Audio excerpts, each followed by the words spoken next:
Force N, c'est un programme de formation des jeunes dans le domaine du numérique. Vous savez qu'aujourd'hui, nous avons beaucoup de jeunes qui sont sur le marché du travail et qui n'arrivent pas, qui sont au chômage. Parfois même, ils sont formés. Ils ont des diplômes universitaires, mais ils n'arrivent pas à s'insérer dans le monde du travail. Pour la raison suivante, c'est que leur formation n'est pas en adéquation avec les besoins de l'entreprise. Donc c'est là où Force N intervient pour faire des formations, leur donner des compétences qui leur permettent de s'insérer dans le domaine du numérique.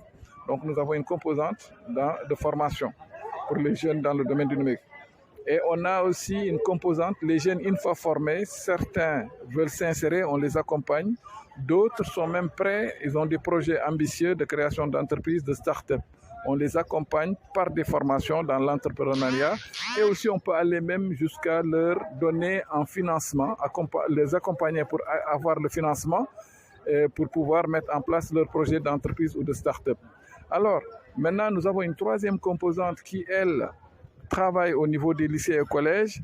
Et ce qu'elle fait, c'est qu'on a remarqué aujourd'hui dans l'Afrique francophone, au Sénégal aussi, les jeunes ont tendance à s'orienter davantage dans les séries littéraires et au détriment des séries scientifiques. Ce qui fait que les statistiques aujourd'hui les plus optimistes disent que seulement 30% des jeunes sont dans les séries scientifiques et techniques. Tous les autres sont dans les séries littéraires.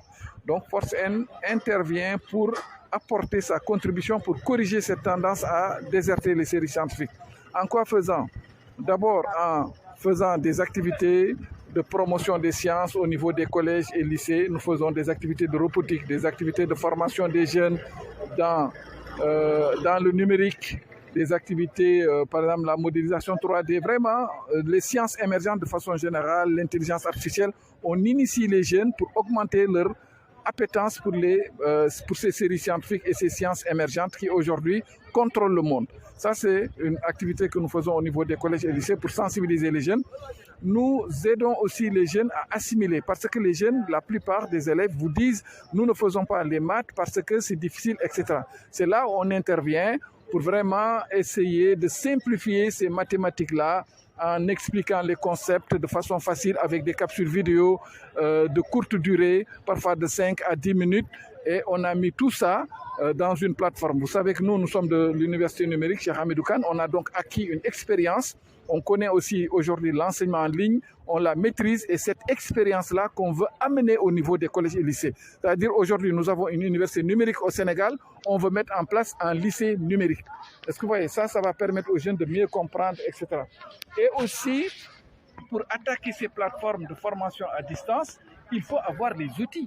Il faut avoir des téléphones intelligents, il faut avoir des tablettes ou des ordinateurs. C'est pourquoi on aide, en tout cas aujourd'hui, c'est vrai que c'est symbolique. Aujourd'hui, tous les élèves qui sont en série S1, S3, ils sont aux alentours de 3600, ils sont moins de 4000. On va tous les équiper en ordinateur et en clé de connexion Internet. C'est pourquoi tout à l'heure, j'ai même parlé sous contrôle des élèves de l'Imamoulaye et de Mariamaba. Eux, ils ont déjà reçu l'Imamoulaye, ils étaient 180, ils ont tous déjà reçu les ordinateurs. Les autres, on attendait l'autorisation du ministre qui ne va pas tarder pour continuer l'équipement de ces élèves. Voilà, on compte aussi équiper 10 lycées en salle informatique de haut niveau et aussi en salle de travaux pratiques en physique.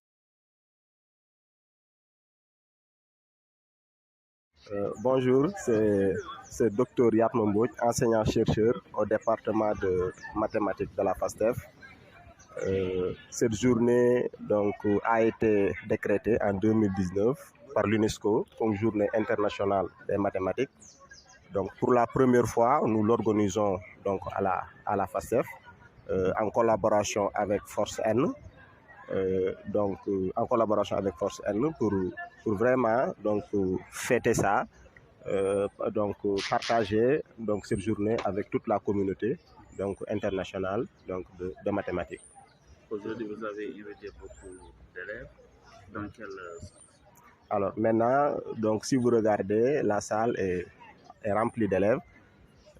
Donc au moment où vraiment on a pensé donc, organiser donc, cette journée, nous avons dit que donc, le mieux serait de le faire avec les élèves, particulièrement les élèves de la série S1, donc les terminales.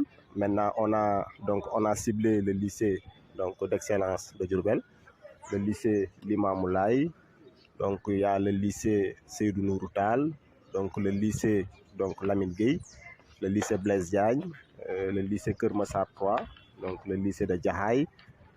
Nous avons également donc le cours privé Copac. Nous avons également le lycée d'excellence Blaise Diagne. Et maintenant il y a d'autres lycées qui ont été invités, le lycée Mariama Ba. Donc alors maintenant tout ceci est fait dans le but de montrer aux élèves que les mathématiques qu'ils sont en train de faire dans les classes, c'est pas donc des choses abstraites, c'est des choses qui ont des applications considérables dans la vie courante. Voilà. Mathématiques et astronomie, parce qu'en fait au début les mathématiques et l'astronomie faisaient une. Donc c'est après maintenant qu'on les a séparés. Donc on ne peut pas faire de l'astronomie sans les mathématiques. Donc c'est pourquoi on a aussi dit que il serait bien d'organiser cette journée avec les astronomes. Voilà. Alors d'ailleurs même c'est l'objet de la présentation qui est en train d'être faite en salle par les gens de Force N. Ils ont la plateforme qu'on appelle STEM. Maintenant, au niveau de cette plateforme, c'est une plateforme numérique. Maintenant, qui a pour objectif d'accompagner les élèves vers vraiment l'utilisation des mathématiques. Et d'ailleurs même il y aura des activités de robotique, voilà, des activités de robotique. Où les élèves feront des simulations. Il y aura également des appareils qui seront là pour essayer de voir un peu l'espace. Donc il y aura tout